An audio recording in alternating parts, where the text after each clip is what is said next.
오늘은 우리가 이제 성막 강의 6번째 시간을 이제 하도록 하겠습니다. 계속해서 이제 성막의 기구들에 대해서 우리가 배우고 있습니다. 우리가 지난 시간까지 배웠던 걸 잠시 복습하고 지나가겠습니다. 지난 시간에 우리는 성막 안에서도 특별히 성소라는 그 공간 안에 있는 기구들에 대해서 살펴보았습니다. 성소 안에 들어가면은 이제 금 등잔대를 이제 만나게 됩니다. 금 등잔대는 빛이신 우리 주 예수님을 상징한다고 했습니다. 금 등잔대는 가운데에 기둥을 중심으로 양쪽에 3개씩 해서 총 7개의 촛대가 있고, 우리가 계시록에도 있지만 이제 이 금촛대들이 이제 교회라고 이제 부르고 하는데, 우리가 다 그분의 지체로서 있게 된다, 이제 그런 의미가 있다고 말씀드렸습니다. 또 두 번째로 빵 진열상이 있다라고 말씀이 드렸습니다. 12개 덩이에 빵이 있고, 이 빵은 생명의 빵이신 참 빵이신 예수 그리스도를 상징한다고 말씀드렸습니다. 세 번째로는 분향 제단이 있는데, 그 분향 제단은 성경에 보면 아침 저녁으로 이제 향을 피운다고 되어 있습니다. 그래서 매일매일 향을 피우는 곳으로서 우리 예수님께서 항상 지금도 일하고 계시는 그 제사장적인 중보 사역을 예표한다, 이렇게 말씀드렸습니다. 네 번째로는 이제 성막에 지붕이 있다고 했습니다. 성막의 지붕이 우리가 네 겹으로 되어 있다고 했죠. 네 겹으로. 이제 제일 안쪽 성소 안에서 봤을 때 맨 먼저 보이는 그 앙장으로 이제 암앞으로 수놓은 이제 그 겹이 제 1겹 제일 안쪽에 있다고 말씀드렸고, 이제 그 다음 두 번째 겹으로는 염소털로 만든 그런 짠 두 번째 겹이 있고, 세 번째 겹은 염소 가죽이었죠. 아마 염소 가죽으로 이제 세 번째 지붕을 덮고, 맨 마지막에는 이제 오소리 가죽이라고 했습니다. 오소리 가죽. 우리 킹제임 성경에서는 오소리 가죽이다라고 번역해 놓고, 우리 예전에 개역 성경이나 다른 데서는 뭐 물소 가죽이라고 하나요? 어쨌든 해달의 가죽이라고 저는 해달의 가죽이라고 한 것 같은데, 어쨌든 다르게 왜냐하면 그 당시에 사용된 그 단어가 성경학자들이 좀 의견이 분분하더라고요. 어떤 사람들은 이걸 해달로 봐야 된다. 근데 그 광야에 해달이 어딨냐, 뭐 이렇게 주장하는 사람도 있고, 오소리로 봐야 된다, 이렇게 주장하는 사람도 있고 해서, 근데 저희는 킹제임스 성경에는 오소리 가죽이라고 되어 있어서 제가 오소리 가죽이다라고 말씀을 드렸습니다. 아무튼 그 모든 것들이 결국은 그리스도의 구속과 우리를 대속하신 예수님의 그 구속하심, 그리고 부활, 이런 것들을 상징한다라고 말씀을 드렸습니다. 그리고 마지막으로 이 성막을 기둥을 잡아주는 그런 널판지라든지 또 밑받침들, 이런 것들이 있다라고 이제 말씀을 드렸습니다. 오늘은 우리가 이제 이 큰 성막 가운데 성소라는 공간을 지나가게 되면은 지성소라고 하는 이제 공간을 이제 마주하게 됩니다. 그런데 원래 지성소는 암흑천지예요. 들어가면 사실 그건 빛이 없기 때문에 사실 암흑이에요. 암흑인데, 그렇다고 진짜 암흑처럼 새카맣게 넣을 수는 없잖아요. 뭐가 있는지는 봐야 되니까. 그래서 그 암흑천지 안에지만은 이렇게 금으로 이렇게 입혀 놓은 언약궤가 위치해 있고, 그 언약궤 안에는 저렇게 동그랗게 제가 이제 표시를 했는데, 그 안에는 언약궤 안에 있는 저기 항아리 안에 있는 만나, 그리고 아론의 쌍난 지팡이, 그리고 언약궤 돌판, 이렇게 세 가지가 그 언약궤 안에 보관되어 있다라고 말하고 있습니다. 자, 이런 것들을 이제 좀 상세하게 살펴보겠습니다. 자, 지성소는 보니까 우리 성막이 이렇게 크게 이렇게 있었으면은 조금 전까지 이 왼쪽에 있는 성소라는 공간을 이제 살펴보았고요. 이제 성소라는 공간의 휘장을 지나가면 이제 오른쪽에 보이는 이렇게 지성소라는 이제 이 공간으로 이제 우리가 들어오게 된 것입니다. 이 지성소 안에 있는 이제 공간을 살펴볼 겁니다. 이 지성소에는 대제사장이 1년에 뭐 자기가 들어가고 싶을 때 들어가는 게 아니라 딱 한 번 속죄일에만 성소로 들어갔다라고 성경이 말하고 있습니다. 들어가는 목적은 자기와 또 자신의 그 죄와 백성들의 죄, 이런 것들을 잘못을 속죄하기 위해서 긍휼의 자리, 여기 보면은 언약궤가 있는 언약궤 위에 뚜껑을 극률의 자리라 부른다고 했습니다. 그 극률의 자리 위에 피를 뿌리기 위해서 들어갔다라고 이야기하고 있습니다. 그래서 히브리서 가면은 히브리서 9장 7절에서 이렇게 말합니다. 둘째 것에는, 성소를 말합니다. 둘째 것에는 대제사장이 홀로 해마다 한 번 들어가되 자기와 백성의 잘못들로 인해 자기가 드리는 피 없이는 들어가지 아니하였으니, 이렇게 성경이 이야기하고 있습니다. 그래서 제사장이 들어가서 죄를 속죄하기 위해 들어간다. 그러므로 이 지성소의 초점은 이 언약궤에 있다라고 말을 할 수가 있습니다. 자, 다음으로 이 지성소에는 하나님의 영광이 이제 오른쪽에 보면은 이렇게 연기처럼 이렇게, 그죠? 올라오는 모습이 이제 보이고 있는데, 하나님의 영광이 이 궤의 언약궤의 뚜껑 위에 이렇게 머물렀다고 하는데, 그래서 이 자리를 우리가 긍휼의 자리라 부르기도 하고, 이전 성경에서는 뭐 속죄소 혹은 시은좌 이렇게도 이제 부르고 있습니다. 그 내용들이 히브리서 9장 3절에서부터 5절에도 잘 설명이 좀 되어 있습니다. 자, 이제 이 지성소에 들어오는 제일 첫 관문이라 할 수 있는 것이 바로 성소와 지성소를 구분해 주는 기구인데, 이게 휘장이라고 이제 부르고 있습니다. 휘장이라 부르기도 하고 앙장이라고도 또 부르기도 합니다. 이 휘장은 청색, 자색, 홍색 실로서 꼬아가지고 아마실로 짜서 만든 게 이 휘장이라고 말하고 있습니다.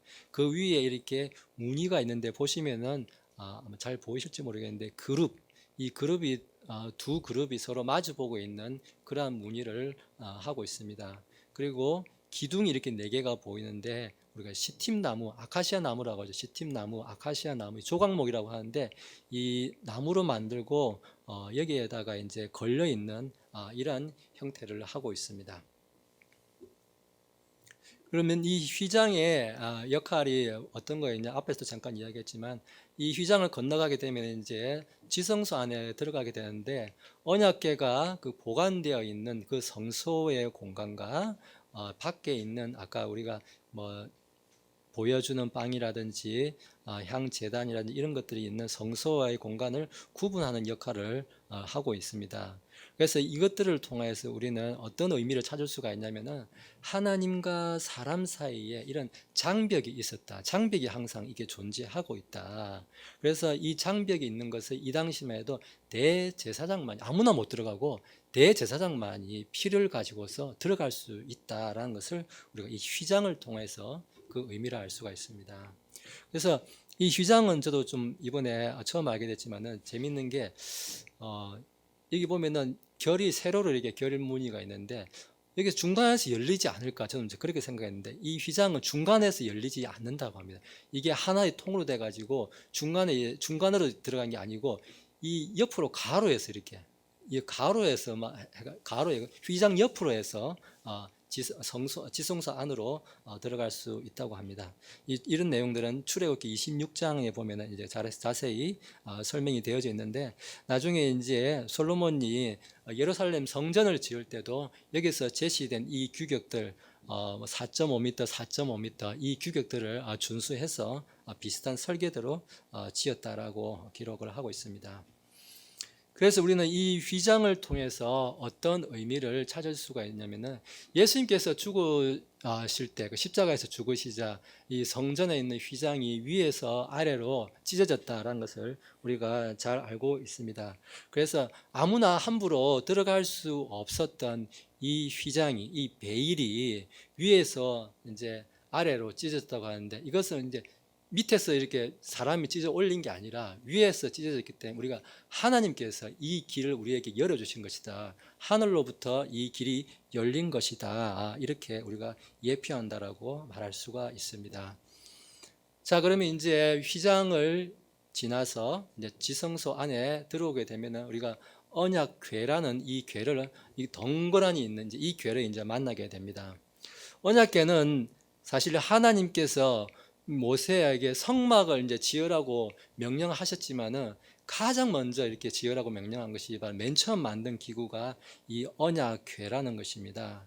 그래서 언약궤가 생긴 모양을 좀 보면은 이 오른쪽에 있는 그림처럼 언약궤 위에는 이 그룹이 서로 마주 보면서 이렇게 날개를 서로 펼치고 있는 그런 모습을 하고 있고, 서로 각자 얼굴은 마주 보고 있는 게 아니라 사실 얼굴은, 이 그룹의 얼굴은 밑으로 이 속죄소, 그러니까 저기 언약궤 긍휼의 자리를 내려다보고 있는 그런 모습을 하고 있습니다. 그래서 이 언약궤에서 하나님께서 이 가운데 임재하셔서 대제사장에게 직접 말씀하시던 장소가 이곳이다라고 성경이 이야기하고 있습니다. 사실 이 성막의 존재, 우리가 성막, 큰 성막, 태브나클이라고 하는 이 존재 자체가 굳이 한마디로 말하자면 뭐냐, 이 언약궤를 보관하기 위한 장소가 사실은 이 성막이다라고 말씀을 드릴 수가 있습니다. 자, 그러면 아까도 얘기했지만 언약궤가 있는 이 지성소에 언제 들어가는가? 제사장이 속죄일에, 우리가 이제 히브리어로 욤키푸르라고 하는데, 이 속죄일에 1년에 딱 한 번만 들어가 가지고 백성들의 그 죄를 속죄하기 위해서 이 언약궤의 뚜껑이라고 부르는 뚜껑이 있는 이 긍휼의 자리에 피를 붓는 것이 바로 이제 이 언약궤의 용도라고 할 수 있습니다. 그래서 이 피를 부음으로써 하나님과 사람 사이의 그 관계가 회복이 된다라고 성경이 이야기하고 있습니다. 근데 우리가 여기서 생각할 것은, 사람이 들어가서 이제 피를 붓는다고 해서 내가 하나님을 찾아간 것이 아니라, 하나님께서 요한복음 6장에서도 이제 말씀하고 있는데, 아버지께서 이끄시지 않으면 아무도 나에게 올 자가 없다라고 말씀을 하고 있습니다. 하나님께서 찾아오셔서 사람을 이렇게 불러주는 거지, 우리가 하나님을 찾아가 가지고 하나님 오라 가라 하는 게 아니다라는 것을 우리가 반드시 기억할 필요가 있습니다.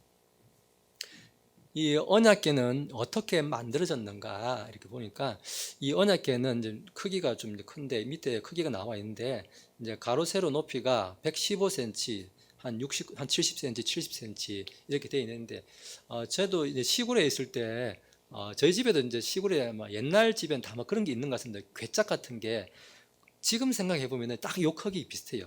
한 가로가 115cm, 높이 가로 세로 높이가 한 70cm, 깊이가 70cm, 거의 비슷한 것 같아요.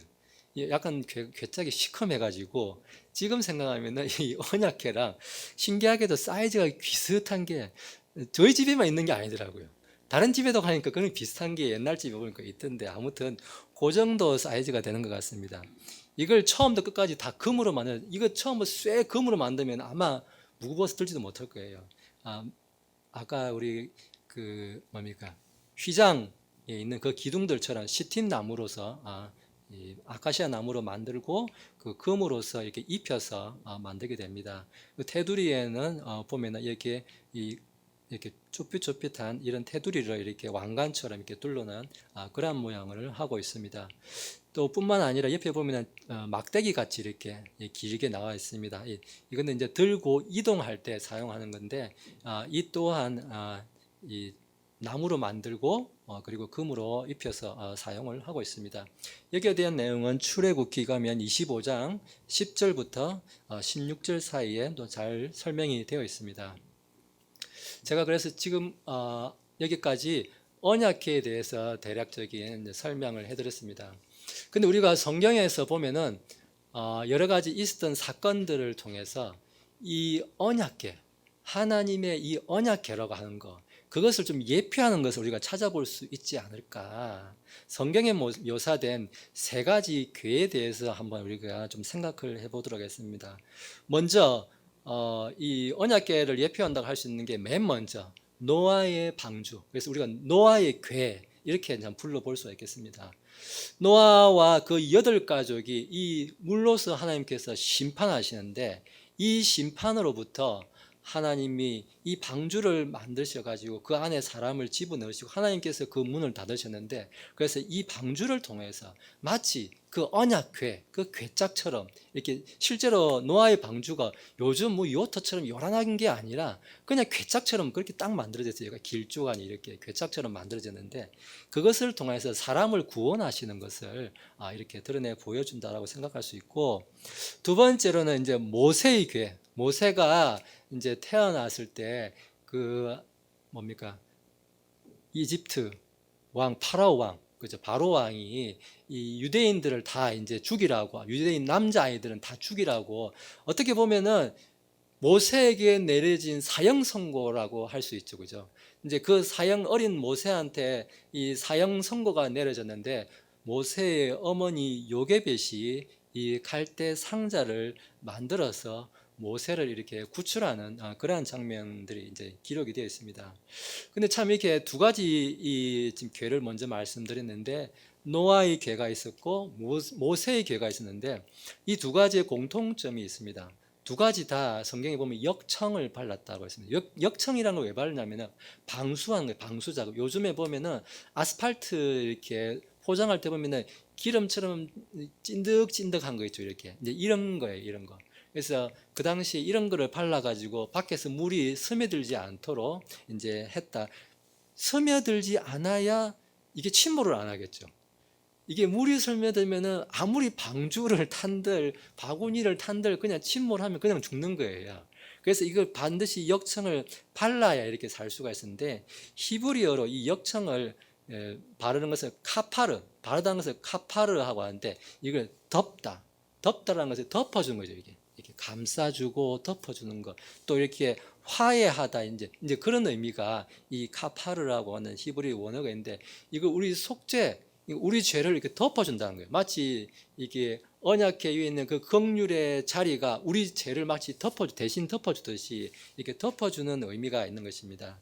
그래서 역청을 이렇게 발라서 한다는 것은 우리가 피를 바른다는 것, 피를 발라서 우리 죄를 덮어주는 것, 이 의미를 우리가 한번 이것들을 통해서 한번 생각해 볼 수가 있습니다. 자, 이제 세 번째 성경에 나타나는 궤가 바로 이제 오늘 우리가 배우고 있는 우리 지성소 안에 있는 언약궤인데, 앞에서 언급했던 이 두 가지 궤는 모두 지금 우리가 보고 있는 이 언약궤를 예표하는 것이다, 예비하는 것이다 라고 이야기를 할 수가 있습니다. 그래서 이 언약궤 안에 들어있는 거 우리가 잘 알다시피 모세가 하나님께 받아온 그 언약의 돌판, 증언판이 있는데, 이 이스라엘 사람들이 그런 하나님께서 주신 명령들을 어기고 죄 가운데 있었는데, 이것들을 덮어주는 게 뭡니까? 바로 그 언약궤 위에 있는 속죄소라고 하는 이 긍휼의 자리, 이것들을 우리가 덮어줌으로써 우리가 하나님의 진노로부터 피할 수 있게 된다. 그래서 이 언약궤는 우리의 피난처가 되고 도피처가 된다라고 우리가 생각해 볼 수가 있겠습니다. 자, 그러면 이제 언약궤 안으로 이제 들어왔습니다. 언약궤 안에 있는 것들 맨 먼저 우리가 보면은, 이제 오른쪽 그림에 보면은 검은색으로 이제 보이는 게 십계명 돌판, 모세가 하나님께 시내산에서 받아온 이제 그 돌판이 들어 있습니다.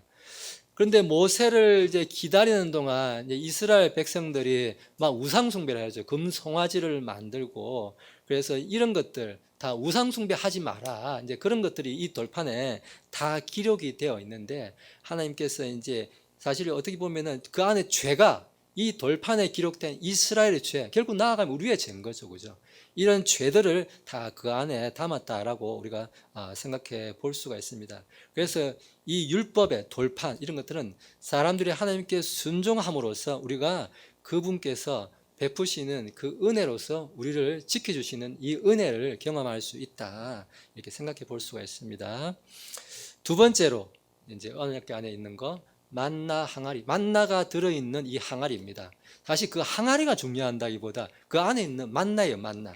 그래서 항아리 보지 마시고 좀 달리 표현할 길 없어서 지금 항아리가 덩그러니 있는데, 그 안에 있는 만나를 한번 생각해 보면 좋겠습니다. 요한복음 6장에서 보면은, 나는, 예수님께서 말씀하시기를, 나는 하늘로부터 내려온 살아있는 빵이니 사람이 이 빵을 먹으면, 이 만나를 먹으면 영원히 살리라. 하나님께서 주시는 것을, 예수님을 먹으면은 영원히 살게 된다라고 이야기합니다. 그 영원한 생명이 어디에 있느냐? 예수님께만 영원한 생명이 있다라고 말씀을 하고 있습니다. 그래서 이 만나가 언제 내렸습니까? 사람들이 먹을 게 없다라고 그렇게 불평할 때에 하나님께서 이 광야 생활 40년간, 마치 어떤 목사님이 이렇게 표현하더라고요. 만나가, 우리 동요죠, 동요. 펄펄 눈이 옵니다. 만나가 펄펄 내렸다, 이렇게 하얀 만나가 눈 오듯이 이렇게 펄펄 내렸다 이렇게 좀 시적으로도 표현하는데 정말 만나를 눈 오듯이 그렇게 펄펄펄펄 이렇게 내려주셨다. 그래서 하나님께서 모든 필요를 40년간 먹이시고 한 것들을 이런 만나를 통해서 우리가 생각해 볼 수가 있습니다. 세 번째로 드리는 것은 이제 아론의 쌍난 지팡이입니다. 엄격히 말하면 쌍낫을 뿐만 아니라 열매까지 있는 지팡이다라고 성경은 이야기하고 있습니다. 이 지팡이는 이제 언제 싹이 났느냐면 민수기 이제 17장에 가면은 이제 고라와 그의 무리들이 모세와 아론을 이제 대적했던 이제 그 사건이 이제 기록이 되어 있습니다. 그때 자기들도 이제 제사장이 되겠다고 했을 때 하나님께서 이제 모세를 통해 가지고 아론의 지팡이도 가져오고 그 모든 지파들에 다 지팡이 하나씩 준비해 오라 해가지고 다음 날 싹이 난 지팡이가 하나님의 뜻이 있는 사람이다 해가지고 결국 아론의 지팡이에만 싹이 나고 거기에 아몬드 열매가 열렸다라고 이야기를 하고 있습니다. 우리 킹제임 성경에서 우리는 지금 아몬드 열매다고 하는데 아마 개역 성경은 옛날에 제가 알기로는 살구 열매로 기록했던 걸로 알고 있습니다. 그래서 사실 아몬드는 원래 우리 이 한반도에서 나는 게 아니에요. 아몬드는 원래 자생식물이 아니고, 그래서 아몬드 열매 있잖아요. 씨. 이 보면 우리 아몬드 씨 팔잖아요. 먹는 거죠. 그거랑 비슷하게 생긴 게 살구씨예요. 살구씨. 아주 비슷하게 생겼어요. 조금 다르게 생겼는데 비슷하니까 그냥 이 성경 번역자들이 아몬드가 없으니까 말해도 모르니까 어차피 살구로 이제 번역을 한 것 같습니다. 그래서 살구라고 이제 살구 열매다라고 이제 번역을 했습니다. 그리고 이제 이것들이 의미한 건 뭐냐? 이 아론의 막대기. 사실 막대기란 건 뭡니까? 생명이 없는 거예요. 이미 뭐 가지고 뿌리가 다 잘라버리는데 뭡니까? 몸통만 달랑 있으면 이건 뭐 죽은 거죠, 그죠?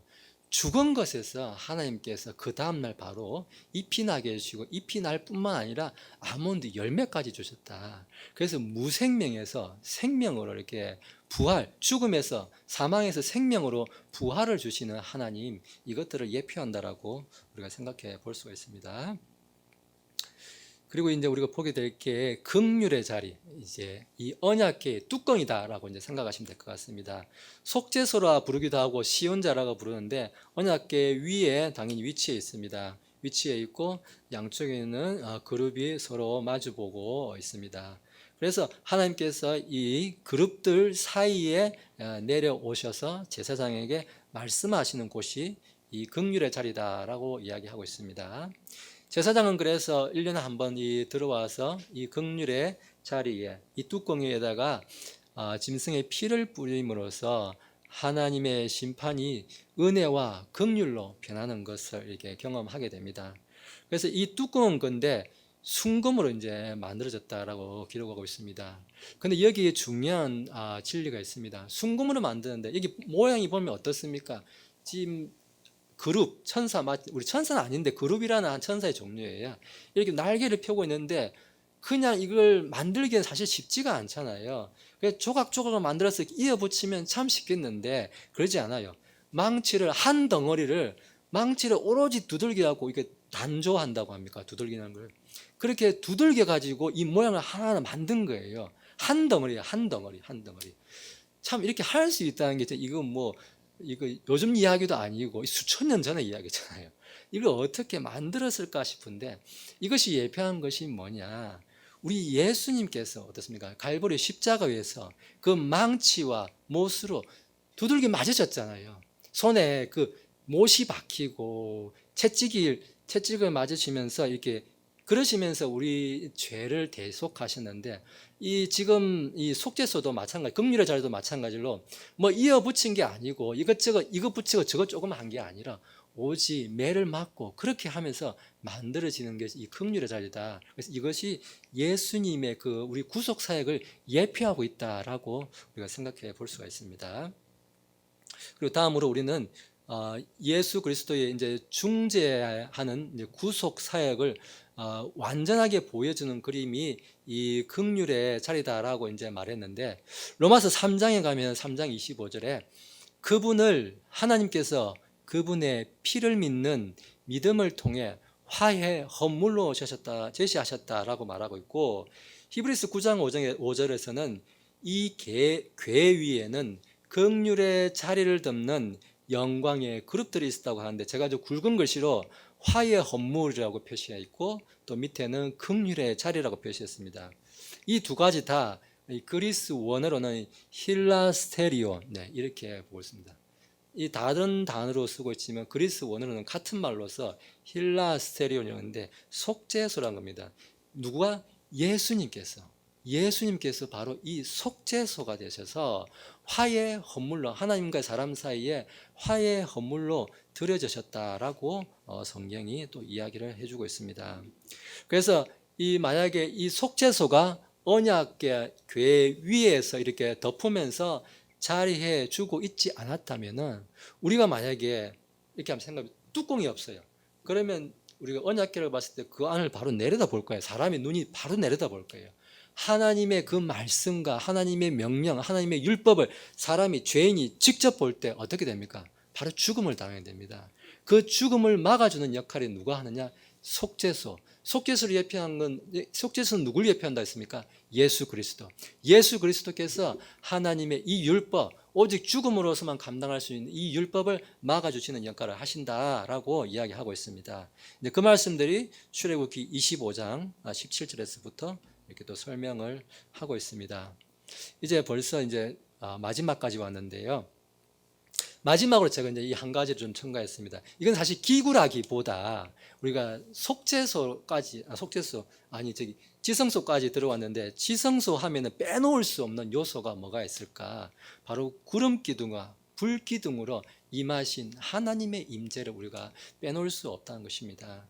이 이스라엘 민족들을 40년 광야 생활 동안 나아가야 될 때, 머물러야 될 때, 이 때를 정해 주시고 모든 항상 함께 하신 이 하나님의 영광이 낮에는 구름 기둥, 밤에는 불 기둥으로 보여주시면서 하나님의 임재를 늘 우리한테 나타내 보여주셨다는 것입니다. 그래서 어디에 머물르셨나? 이 언약궤 바로 위에 있는 긍휼의 자리 위, 이 언약궤 뚜껑 위에서 하나님께서 함께 임하신 것을 우리가 알 수 있습니다. 지금 우리가 신약 시대에도 한번 우리가 적용해 본다면은, 우리가 임마누엘, 예수님을 임마누엘 하나님이라고 하잖아요. 임마누엘, 우리와 함께 하시는 하나님이잖아요. 하나님께서는 항상 멀리 수백만 년 광년 저기 어딘가에 있는 알지 몰듯한 그런 하나님이 아니라, 지금 우리 안에, 믿는 자 안에 성령님으로 우리 안에 계셔서 우리와 늘 항상 함께 하시고 임재하시는 하나님, 이런 것들을 우리가 한번 생각해 보면 참 좋을 것 같습니다. 그래서 이 내용들은 출애굽기 40장에 가면은 이 관련 내용들을 찾아서 읽으실 수가 있습니다. 그럼 지금까지 살펴본 내용들을 한번 요약을 하겠습니다. 먼저 이 지성소에 들어가는 출입구는 휘장으로 가려져 있다고 했습니다. 그래서 휘장이 성소와 지성소를 구분하고 있고, 예수님께서 죽으실 때에, 십자가에서 죽으실 때에 성전에 이 베일이 밑에서가 아니라 위에서 아래로 이렇게 찢어지면서 하나님께서 우리가 하나님께로 나아가는 길을 열어주셨다라는 의미를 갖고 있습니다. 두 번째로는 이제 지성소 안에 들어오면 언약궤가 있다고 했습니다. 그 언약궤 위에 1년에 한 번 대제사장이 들어가서 그 언약궤 뚜껑, 긍휼의 자리에 피를 뿌림으로써 하나님과 사람을 화해하는 일을 하셨다. 그리고 세 번째로는 언약궤 안에는 돌판이 있고 만나가 든 항아리, 그리고 아론의 쌍난 지팡이가 있는데, 우리가 하나님께 순종할 때에 하나님께서 모든 필요를 또 채워주시고 또 죽음에서 생명으로 옮겨주시는 분이다라는 것을 예표한다고 했습니다. 끝으로 긍휼의 자리, 이 언약궤의 뚜껑, 이제 긍휼의 자리가 있는데, 언약궤 위에 위치하면서 화의 헌물로서 드려진 우리 주 예수님을 예표한다, 이렇게 이제 말씀을 이제 드렸습니다. 그래서 오늘은 여기까지 해서 마치도록 하겠습니다. 기도하시겠습니다.